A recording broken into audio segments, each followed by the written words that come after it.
Everyone has to follow Telangana model అని చెప్పి ఖర్గే గారు రాహుల్ గాంధీ గారు సంపూర్ణంగా 4 గంటలు కూర్చొని చెప్పిండ్రు.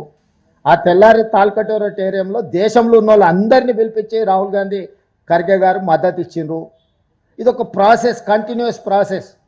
ప్రతిరోజు ఈయన రాలేదు, అసలు పార్లమెంట్కి రాని ప్రధానమంత్రి గురించి వాళ్ళు ఏం మాట్లాడారు, పెండింగ్ ఉన్న బిల్లుల గురించి ఏం మాట్లాడారు, రోజు వీళ్ళు ఏం పంచాలో వాళ్ళే చెప్తారా. సిబు సోరెన్ గారు చనిపోయింది, ఆ కుటుంబాన్ని పరామర్శించడానికి రాహుల్ గాంధీ పోయింది. అక్కడ నుంచి కోర్టులో కేసు పెట్టారు, తప్పుడు కేసు పెట్టిండు కాబట్టి లా అబైడింగ్ సిటిజన్గా కోర్టుకు అటెండ్ చేసిండు రాహుల్ గాంధీ. ఇంత కూడా జ్ఞానం లేకుండా అజ్ఞానులాగా మాట్లాడితే మనం ఏం చేస్తాం, జాలిపడడం తప్ప. అర్థం పర్థం లేని ఆరోపణలు, ఆయన లేడు ఈయన లేడు, వాళ్ళు ఎవరు లేరు. మీకేం రోగం వచ్చింది, మీకు ఏమైనా పెద్ద రోగం వచ్చిందా, మీరు చేయొచ్చు కదా. అడుగుతున్నది మిమ్మల్ని కదా. ఇప్పుడు బీజేపీ వాళ్ళకు ఏమైనా పెద్ద రోగం వచ్చిందా, ఎందుకు చేస్తలేరు?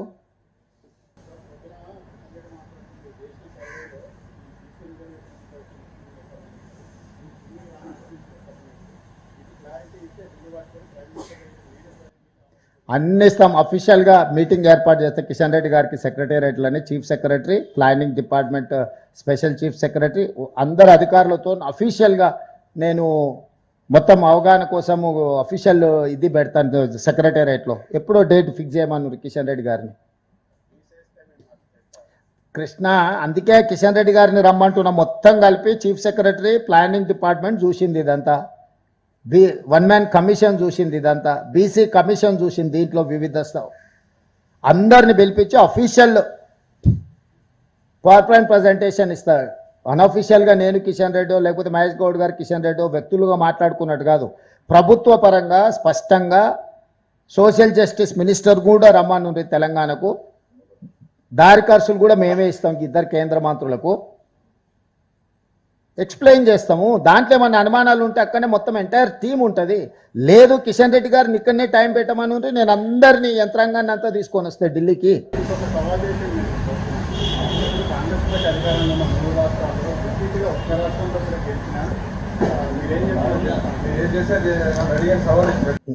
ఇప్పుడు మనం ఏం అడుగుతున్నామో ఆయన ఏం మాట్లాడుతుండు. 2004 నుంచి 2014 రాష్ట్రంలో కేంద్రంలో రిపీట్ చేసిందా లేదా కాంగ్రెస్ పార్టీ? ఏం మాట్లాడుతుండ ఆయన? ఉమ్మడి ఆంధ్రప్రదేశ్లో భారతదేశంలో 2004, 2009 రిపీటెడ్గా 2 సార్లు కాంగ్రెస్ పార్టీ గెలిచి చూపించింది. అర్థం లేని వాదనలు అంత కోరుకుంటే 29 ఎట్లాగో తెలంగాణ గెలుస్తా కదా, అప్పుడు చూపిస్తా. కేంద్రంలో గెలుస్తాం కదా, అప్పుడు చూపిస్తా రాష్ట్రంలో కేంద్రంలో ఎట్లా గెలుస్తామో.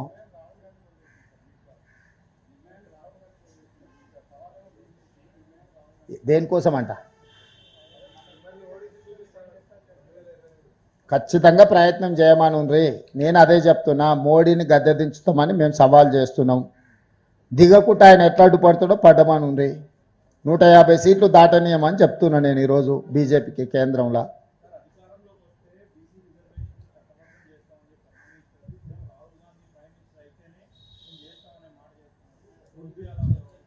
అయ్యా, అధికారంలోకి వచ్చిన తర్వాత చేయాల్సిన ప్రక్రియలు చేసిన తర్వాత వారు నియమించిన గవర్నర్ గారు ఆ బిల్లులను ఆమోదించకుండా రాష్ట్రపతి ఆమోదం కోసం పంపించిండు.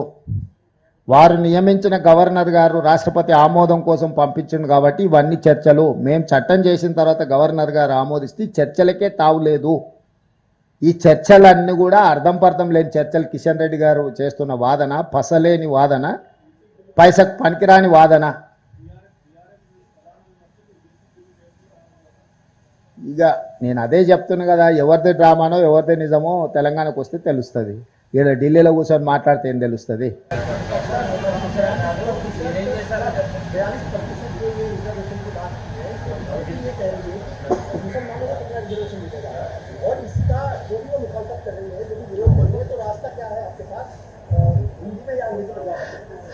हम लोग राहुल गांधी जी जो पदयात्रा में भारत जोड़ो में वादा किया था इस देश को और तेलंगाना जनता को खासकर, तेलंगाना में कांग्रेस सरकार बनने के बाद जनगणना में जाति गणना के साथ साथ ओबीसी रिजर्वेशन 42% बढ़ाने के लिए वादा किया था। राहुल गांधी वादा को उम्मीद लेकर तेलंगाना जनता ने कांग्रेस सरकार बनाए। कांग्रेस सरकार बनते ही तुरंत पोन्नम प्रभाकर जी नेतृत्व में हम लोग 4 फरवरी 24 साल से लेकर 4 फरवरी 25 एक साल में सब प्रोसेस कर दे के बिल बना दे के गवर्नर को भेज दिए। एजुकेशन एम्प्लॉयमेंट 42%, पॉलिटिकल रिजर्वेशन इन लोकल बॉडीज 42%, 2 बिल बनाए, असेंबली में चर्चा किए, इनॉर्मस रेजोल्यूशन पास हुई। BJP, BRS, MIM, CPI and government have accepted these 2 bills. हम लोग गवर्नर साहब को भेज दिए। राजभवन में जो पास होने का बिल थे वो राजभवन से प्रेसिडेंट भवन को आ गए। 4 महीने से हम इंतजार किए। राष्ट्रपति जी ये बिल पास किए तो हम चुनाव को जाने के लिए तैयारी किए और तेलंगाना हाई कोर्ट ने सितंबर 30 के अंदर ये चुनाव करने के लिए भी हम लोगों को आदेश दिए। इसीलिए हम लोग कोशिश किए। हम लोग राष्ट्रपति जी का अपॉइंटमेंट मांगे, हम लोग मोदी जी का अपॉइंटमेंट मांगे, कुछ नहीं मिल रहा है वहां से। उसके अलावा बहाना बोल रहे हम लोग ये रिजर्वेशन में मुसलमान रिजर्वेशन है इसीलिए हम लोग पास नहीं कर रहे हैं। मैं सीधा सीधा इन लोगों का सोच धारा, इन लोग पिछले सालों में क्या क्या किया हम लोग जनता को बोलना चाहता है। जिस दिन मंडल कमीशन बनाए, मंडल कमीशन ओबीसी रिजर्वेशन लागू करने के लिए कोशिश किए तो कमंडल यात्रा निकाले, रथ यात्रा निकाले, तब आपको पता है देश में क्या हुआ। उसके बाद आईआईटी, आईआईएम, सेंट्रल यूनिवर्सिटी में ओबीसी रिजर्वेशन के लिए मनमोहन सिंह जी और सोनिया जी कोशिश किए तो जब रोकने के लिए कोशिश किया, यूथ फॉर इक्वालिटी के नाम पे जब बिल के खिलाफ कार्रवाई की है भारतीय जनता पार्टी। आज भी हम ओबीसी रिजर्वेशन बढ़ाने के लिए जो कोशिश कर रहा है, मुसलमान के नाम पर रोकने के लिए कोशिश कर रहे हैं। मैं सीधा सीधा ये सवाल किया पिछले बार यहीं से, आज भी मैं सवाल कर रहा हूं। जो बीजेपी का सोच द्वारा नागपुर आरएसएस राष्ट्रीय कार्यालय से उन लोगों को संदेश मिलते हैं, वो महाराष्ट्र में आरएसएस राष्ट्रीय कार्यालय, महाराष्ट्र में मुसलमानों को रिजर्वेशन मिल रहा है। नरेंद्र मोदी जी जहां पर जन्म लिए गुजरात में मुसलमानों को रिजर्वेशन मिल रहा है। नरेंद्र मोदी जी ने एक पत्रकार को यह बयान दिया जब वो मुख्यमंत्री था, तब ओबीसी रिजर्वेशन मुसलमानों को लागू किए, वो खुद ने बयान दिया। आज उत्तर प्रदेश से नरेंद्र मोदी जी रिप्रेजेंटेशन कर रहे वाराणसी से, वहां पर भी मुसलमानों को रिजर्वेशन लागू है। मैं सीधा सवाल कर रहा हूं, किशन रेड्डी जी, बंडी संजय जी, जो भी हो भारतीय जनता पार्टी के, महाराष्ट्र, गुजरात, उत्तर प्रदेश में मुसलमानों का रिजर्वेशन हटा के अब बयान दो। बहाना मत बनाओ। तेलंगाना ओबीसी के खिलाफ जो कार्रवाई चल रहा है ये साजिश है, सरासर ओबीसी द्रोही है। बीजेपी को जो मदद दे रहा है, हम जो जंतर मंतर में धरना किए, हम लोग ऐलान किए थे सड़क से लेकर संसद तक हम लोग लड़ेंगे, हम लोग हासिल करेंगे ओबीसी रिजर्वेशन के लिए। वो कोशिश में हम लोग लगे रहा तो बीआरएस ने बीजेपी के बी टीम बनकर अपने खिलाफ, हमारे खिलाफ बयान दे रहा है। जंतर मंतर में ड्रामा चल रहा है। भाई हम ड्रामा कर रहे हैं, बीआरएस बीजेपी वाले खुदकुशी कर लेके, सुसाइड कर लेके जंतर मंतर में धरना कर दे कि अगर रिजर्वेशन दिलाए तो शहीद बनेगा। एक बड़ा मॉन्यूमेंट कुछ बनाएंगे तेलंगाना में ओबीसी के लिए, जो शहीद हुआ बीजेपी बीआरएस वाले को। क्यों झूठे बातों से ओबीसी को अन्याय करने के लिए जो कोशिश कर रहे हैं, सरासर एक ठीक नहीं है। इसीलिए हम लोग साफ साफ कह दे रहे हैं, मोदी जी आप हमारे रिजर्वेशन को रोकने के लिए कोशिश मत करो। अगर आपके कोशिश ऐसी जारी रहेंगे, आने वाले चुनाव में आपको हटा देकर राहुल गांधी जी को प्रधानमंत्री बना देकर हम रिजर्वेशन हासिल कर लेंगे। क्योंकि जितने भी इस देश में राजनीतिक दल है, आजादी मिलने के बाद, कांग्रेस पार्टी संविधान देने के बाद ये सब सारे राजनीतिक दल बन चुका है, मगर एक ही राजनीतिक दल आजादी से पहले है, वो कांग्रेस पार्टी। कांग्रेस पार्टी के लिए कोई सिखाने का जरूरी नहीं है। जिस दिन इस देश के आबादी पूरा आजादी के लिए जब लड़ रहे सोच रहे थे, तब कांग्रेस पार्टी ने जन्म लिया। हम लोग शहीद होकर इस देश जनता को आजादी दिलवाए। जब इस देश जनता को संविधान का जरूरत है, संविधान हमने दिए। इस देश को तिरंगा झंडा हमने दिए। इस देश में एससी एसटी रिजर्वेशन से लेकर ओबीसी रिजर्वेशन तक कांग्रेस पार्टी ने दिया हुआ है। जब जब जनता की जरूरत है, वो जरूरतों को हम पूरे किए। आज भी हम लोग कोशिश कर रहे, हम लोग लड़ रहे, विपक्ष में लड़ रहे। अगर कामयाब नहीं हुआ तो सरकार बना दे के हम लोग कामयाब हो जाएंगे। एक दो दिन रोक सकता है लोग, मगर जो बीच में आता है, राहुल जी सोचदारों को, कांग्रेस सोचदारों को रोकने के लिए जो भी रोकने के लिए कोशिश करेगा, सबको हटा देंगे, सबको मिटा देंगे, मिट्टी में मिला देंगे। लाल किले पे तिरंगा झंडा लहराएंगे, राहुल जी को प्रधानमंत्री बनवा के हम ओबीसी रिजर्वेशन लागू कर देंगे। हम मोदी जी को, इसीलिए मोदी जी परम भक्त निशिकांत दुबे जी को मैं ये बात साफ कहना चाहता हूं। वो बयान दिया हुआ है पिछले हफ्ते में, बिना मोदी जी चुनाव लड़े तो 150 सीट, 150 से ज्यादा बीजेपी को नहीं मिलने वाला है। हाँ, आज के तारीख में डायरी में लिखो, निशिकांत दुबे जी, मोदी जी के नेतृत्व में हम चुनाव लड़ेंगे, राहुल जी के नेतृत्व में हम लड़ेंगे, मोदी जी के नेतृत्व में आप लड़ो।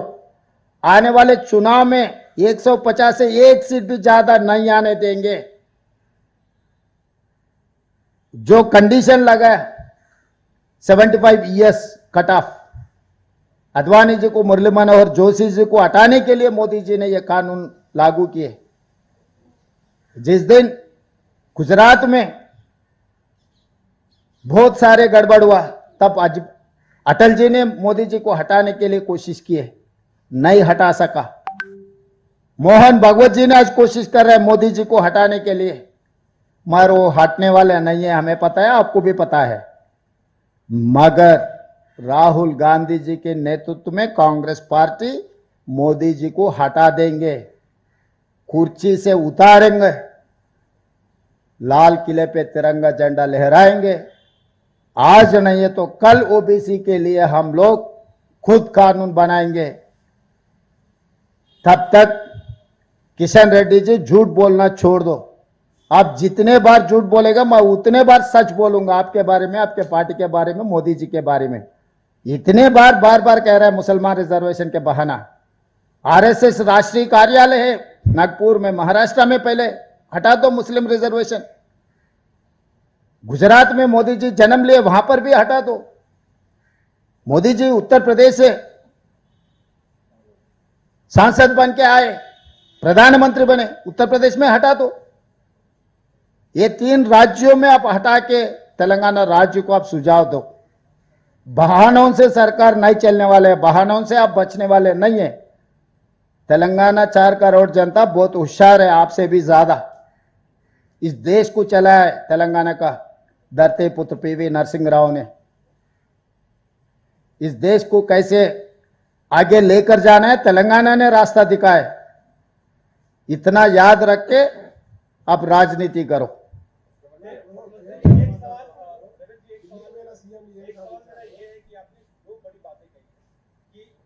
तेलंगाना की लड़ाई ओबीसी को के मद्देनजर दिल्ली पहुंची, जनता मतलब से तमाम अपने नेताओं के साथ, इंडिया गठबंधन के नेताओं के साथ, अपने सांसदों के साथ ऐसा कुछ हुआ था? अभी तो हम लोग 42% ओबीसी रिजर्वेशन में हम ज्यादा ध्यान दिए। राहुल जी जो सवाल खड़ा किया, देश भर चर्चा होना है। हमें भी पता है कि भारतीय जनता पार्टी चुनाव में जीतने के लिए क्या क्या कोशिश कर रहा है। ये सब सारे साजिश देश भर चर्चा होना है।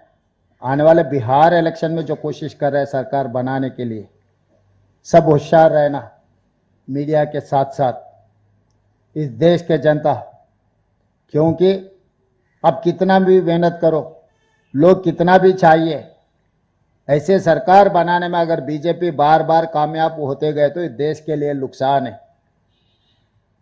यह प्रजातंत्र राजतंत्र में ऐसे कोई भी कोशिश किए ठीक नहीं है। इसीलिए हम लोग सब सोचकर, एक गंभीर समस्या है, देश को आगे लेकर जाने के लिए हम लोग सब चर्चा करना है, एक रास्ता निकालना है। जहां तक मैं समझता हूं ये रास्ता का एक ही जवाब है, मोदी जी को हटाने का। जब तक मोदी जी कुर्सी में बैठेगा ये सब सारे होते रहता है, एक बार दंगल होगा, एक बार जाति के नाम पे, एक बार भाषा के नाम पे, दूसरे बार इलेक्शन कमीशन के नाम पे कुछ ना कुछ गड़बड़ होते रहता है।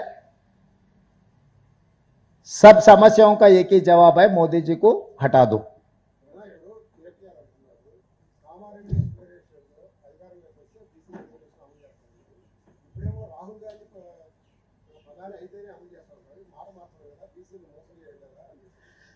ఆయన పిచ్చి, ఆయన ఏ మాటలు మాట్లాడుతాడో ఆయనకే తెలియదు.